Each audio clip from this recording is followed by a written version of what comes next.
There are no coincidences. In the quiet order of the universe, guided by divine reason, every soul walks its path. And when the time is right, God doesn't just give you a soulmate, He prepares you for one. Before God introduces you to your soulmate, He introduces you to yourself. Not the version of you that the world sees, the one built by habits, roles, and reactions, but the real you. The one beneath the noise. The soul. This introduction often comes in disguise. It may arrive through solitude, heartbreak, rejection, or silence. These aren't punishments, they are invitations. Invitations to go inward. To sit with yourself. To ask, who am I, when no one else is looking? What do I believe in, when nothing is working in my favor? In the stillness, the soul begins to speak. Not loudly, but honestly. And this is uncomfortable, because it's easier to distract ourselves with affection than to face our own emptiness. It's easier to chase love than to become love.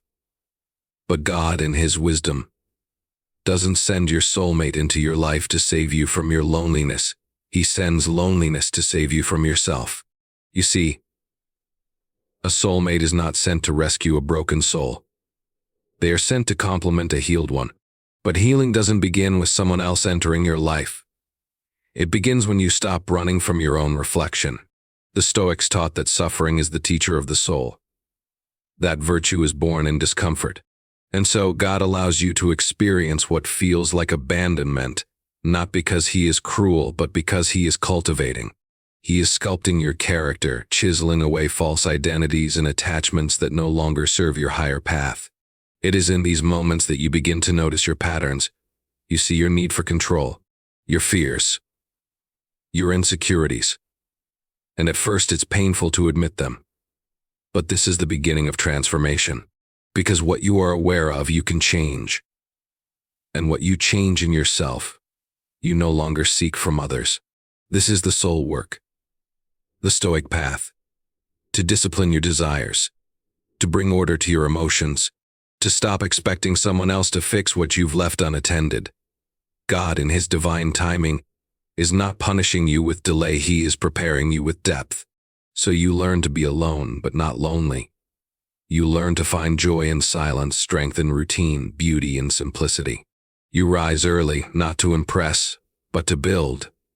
You become consistent, not because someone is watching, but because your soul needs structure. Slowly, the person you used to pretend to be fades away. And what's left is someone whole, someone real.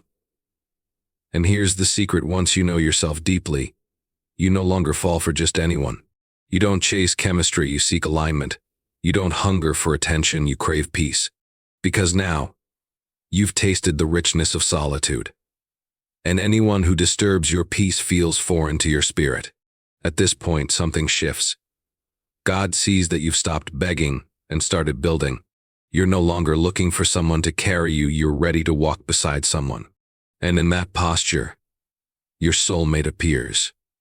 Not because you need them, but because you're ready to meet them, not lose yourself in them. God introduces you to yourself so that when your soulmate arrives, you won't lose your identity. You'll know how to love without attachment, give without depletion, and walk together without dependence. Because you've already walked alone and survived. And that is the soul's quiet victory, not in being loved by another, but in becoming the kind of person who can love wisely, deeply, and freely. That's what makes the meeting of soulmates so divine. Not just two people finding each other, but two people who first found themselves.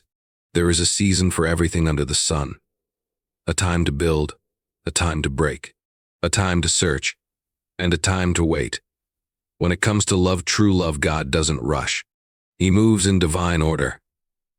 In the same way a tree bears fruit, only when its roots are deep and its branches strong. The right person enters your life only when the ground of your soul is ready to hold them. We often try to force timing. We grow impatient. We ask why we haven't met them yet, why others seem to have what we're still praying for.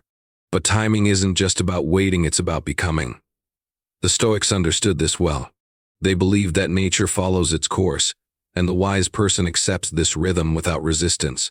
So it is with love.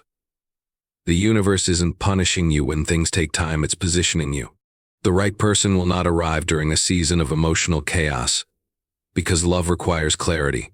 They won't be sent while you're still clinging to the past, because real connection asks for presence. If your hands are full of what no longer serves you, how can you receive what's meant for you? You must first be emptied, humbled, sharpened, and often, that work happens in the quiet, unseen seasons of your life. God allows certain delays not to discourage you, but to develop you. He's not just preparing someone for you, he's preparing you for someone. And preparation isn't pretty. It feels like waiting, like isolation, like wandering in the desert with no sign of rain. But even the desert has its purpose. It removes distractions. It tests your trust. It shapes your character in ways comfort never could. In this preparation, you learn patience, not just the act of waiting, but the posture of trusting. You start to see that love isn't a rescue, it's a responsibility. And you stop seeking someone to complete you, because you've begun to complete yourself. You learn to enjoy your own company, build your own foundation, and find your own center.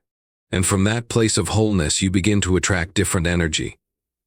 Not chaos, not neediness, not desperation, but peace. When the right person comes, they will not come to fill a void. They will come as an addition, not a solution. And because you've done the inner work, you'll recognize the difference between lust and love, between trauma bonds and true alignment. You'll no longer fall for intensity. You'll be drawn to integrity. This is why the season matters. The right person in the wrong season can become the wrong experience. If you meet them before you're ready, you might not recognize them. Worse, you might sabotage the very connection you prayed for. That's why God waits. He doesn't just want you to find love. He wants you to sustain it. And for that, you need roots, wisdom, emotional discipline, the strength to choose peace over drama, growth over comfort, truth over temporary pleasure. So when love delays, don't ask, where are they? Ask, who am I becoming in the waiting? Because who you are when they arrive will shape what that love becomes. Are you grounded? Are you generous without losing yourself? Are you ready to receive, not from fear, but from fullness? In time, the right person will enter your life not to fix you, but to walk with you.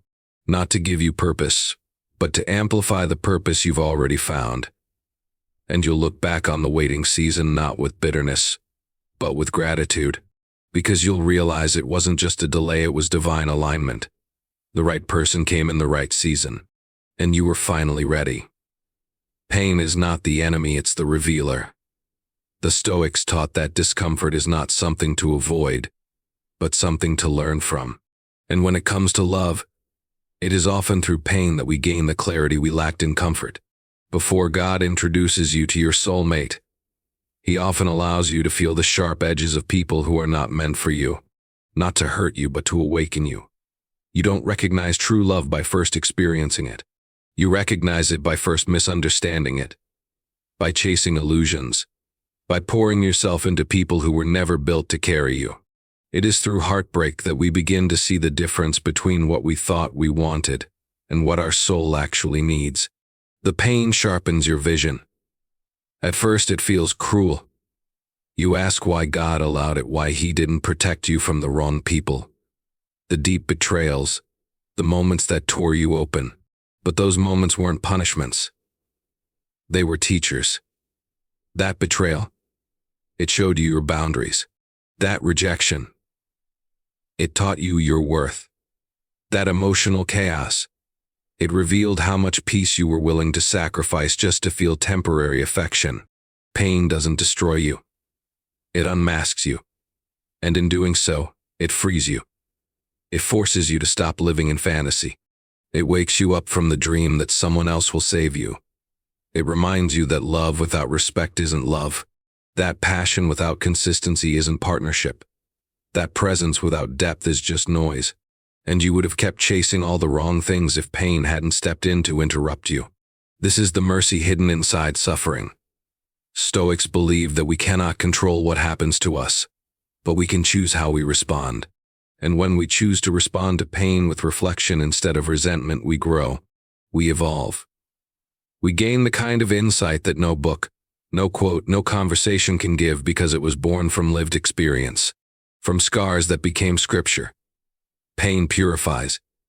It burns away the parts of you that were addicted to being needed. It removes the illusion that love is supposed to feel like a constant high. And it brings you back to yourself, back to the quiet truth within. You realize that what hurt you also revealed you. And without that heartbreak, you wouldn't have developed the discernment to recognize your soulmate when they finally arrived. Because here's the truth, your soulmate won't come wrapped in chaos. They won't make you question your worth or beg for the bare minimum. But if you've never known the pain of accepting less than you deserved, you might not see the gift when something greater is offered. That's why pain comes first. Not as a curse, but as a kind of preparation. When you walk through heartbreak with wisdom, you stop falling for noise. You start listening for peace. You become less impressed by surface and more drawn to substance. You stop asking, "Do they want me?" and start asking, "Is this healthy? Is this honest? Is this home?" So yes, pain is the path. It humbles you. It refines you. It protects you from walking blindly into the same patterns again and again. And it prepares you for the day God finally allows you to meet someone who feels like alignment, not survival. Not because you're desperate, but because you're ready. You won't recognize your soulmate by how loud they enter, but by how peaceful they feel. And that recognition, it only comes after the storm. Because it's in the pain that your soul learned how to see. When God sends you your soulmate, they don't complete you, they mirror you. They reflect the level of inner work you've done. Not always perfectly, not without flaws, but with an unmistakable resonance. The kind of resonance that only happens when two souls have been shaped in solitude, refined in silence, and tested through pain. We attract from our level of consciousness. If we are chaotic within, we will unconsciously gravitate toward chaos. If we are emotionally undisciplined, we will find ourselves entangled in relationships driven by impulse and drama. But if we have done the inner work, if we've confronted our wounds, aligned with our values, and developed emotional clarity, we will recognize and attract something far more peaceful, far more real. The Stoics spoke often of virtue, not as an abstract ideal, but as the highest aim of life. To be self-aware, to be just, to be disciplined, to be in control of yourself, even when the world is not. When you commit to this kind of internal transformation, your relationships start to shift as well. You stop looking for someone to fill the void. You start looking for someone to build with. God sees the inner work you do when no one is watching. The battles you fight in silence. The character you develop when it's just you and your thoughts. And from that foundation, He aligns you with someone who honors that growth, not disrupts it. You begin to notice something different in the way they move. They aren't trying to impress you, they're walking in authenticity. They don't play games, they value clarity. They're not trying to possess you, they respect your freedom. Why? Because that's who you've become. Because you've made peace your standard, your energy will reject anything less. And this is the beauty of God's timing. He waits until you've healed enough to recognize the right kind of love. Until you've matured enough to handle it with care. Because a healthy love in the hands of an unhealed person turns into another source of confusion. But when two healed or healing people meet, love becomes a place of growth, not pain. You see, a soulmate doesn't come to save you.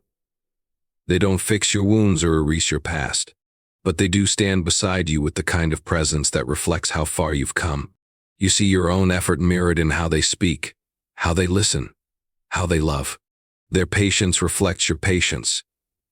Their peace reflects your inner stillness. Their honesty reflects your courage to be honest with yourself. And if they trigger you at times, it's not to hurt you but to reveal what still needs tending. The inner work never ends. A true soulmate will not coddle your ego, they will call your spirit higher.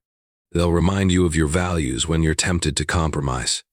They'll reflect the discipline you've developed by walking with discipline themselves. And this creates a rare kind of bond, one built not just on chemistry, but on character.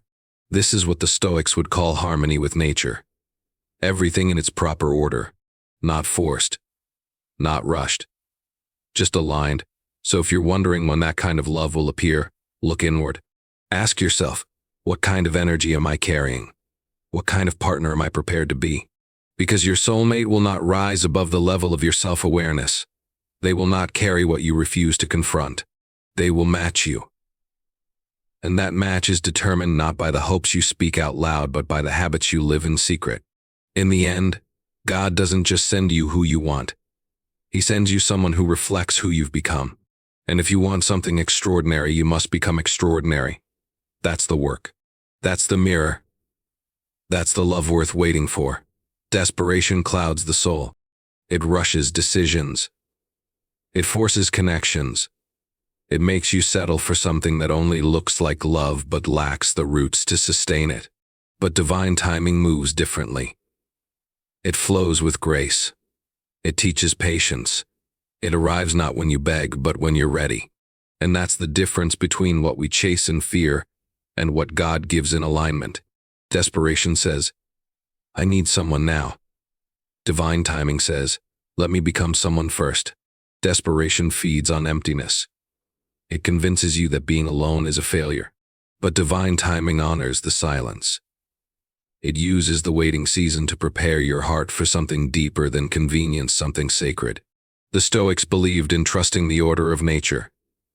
They called it the logos, the divine reason that governs the universe. They taught that trying to control outcomes leads to suffering. That peace comes when we align with what is, not fight against it. And love, true love, is no different. It comes not when you force it, but when your life is aligned with the rhythm of the universe, when your soul is at peace with God's process. Many people enter relationships because they fear being alone. They mistake urgency for love. But love cannot grow in a place where fear is leading the way.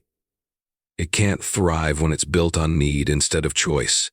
And so, God withholds certain people not to punish you, but to protect you from attaching to someone based on a season of weakness rather than a foundation of strength. You learn over time that being single is not a punishment, it's preparation. It's where you discover your identity, sharpen your purpose, and confront the parts of yourself that you might otherwise try to hide behind someone else's affection. Desperation wants comfort. Divine timing wants character. Desperation asks, who can love me? Divine timing asks, am I loving myself in a way that honors who I truly am? In divine timing, God teaches you to enjoy your own company, to make peace with your past, to let go of old attachments, unlearn old habits, and heal old wounds. Because if you're not whole on your own, you'll bleed into a relationship expecting it to heal you. But love is not medicine for an unhealed spirit. It is a mirror. It shows you who you are, and if you have not yet faced that truth alone, it can overwhelm you when someone else holds it up to you. And so, you wait not idly, but intentionally. You build your life. You chase your calling. You live with purpose. And slowly, something inside shifts. You no longer see love as something to get, but something to give. You no longer look for someone to save you, you look for someone to grow with. That's when divine timing moves. Not when you're frantic. Not when you're longing. But when you're aligned. God doesn't respond to panic. He responds to peace. When you are no longer begging for a partner, but becoming the kind of partner who can love with depth, consistency, and wisdom, then, and only then, does he bring someone into your life who matches your maturity. Someone who's also been walking through their own process. Someone who isn't looking for rescue, but ready for real. Desperation fades when you trust. And when you trust, you make space for the right soul to arrive at the right time. Not to complete your story, but to walk beside you in the next chapter. That is divine timing. Never early. Never late. Always right. Passion burns fast. It's loud, consuming, impulsive. It rushes in and fills the room with heat, but often disappears just as quickly. Purpose, on the other hand, is quiet, steady, enduring. It doesn't rush. It roots. And when it comes to love, God doesn't simply send someone who ignites your passion. He sends someone who aligns with your purpose. We are drawn to passion because it feels alive. It thrills the senses. It excites the imagination. But the Stoics warned against being ruled by intense emotion. They believed passion, when left unchecked, blinds reason. It moves you away from virtue, from clarity, from peace. And many relationships that begin in a storm of passion crash just as hard because they were built on feeling, not foundation. God knows that your purpose isn't just about what you do, it's about who you become. And the person you walk with in life has the power to either sharpen that purpose or smother it. That's why divine love isn't just about attraction. It's about alignment. It's about two people walking side by side in the same direction, not pulling each other off course, but pushing each other forward. The one God has for you won't distract you from your purpose. They will remind you of it. They won't ask you to shrink so they can shine. They will celebrate your growth as part of their own. Why? Because they've been walking in their own purpose too. They've done the inner work. They're not here to be completed, they're here to build. Passion can make you fall in love with someone's potential. Purpose makes you see clearly who they are right now and still choose them, not for who they might be, but for who they're becoming with intention, with direction, with discipline. When you live by purpose, your standards shift. You no longer choose based on chemistry alone, you choose based on character. You don't ask, do they make me feel alive? You ask, can we build a life together that honors what we're both here to do? That's the kind of clarity that comes with maturity. The Stoics taught that life must be lived with telos and aim, a reason for everything. Love without aim is chaos. But when two people come together with shared values, aligned missions, and a commitment to growth, love becomes a force that transcends emotion. It becomes a spiritual partnership, a sacred assignment. Purpose grounds you. It keeps your emotions from leading you into the wrong arms just because the moment felt right. It teaches you to pause, to reflect, to ask deeper questions. Does this person support my vision? Do they respect my values? Can we endure life's storms together without collapsing?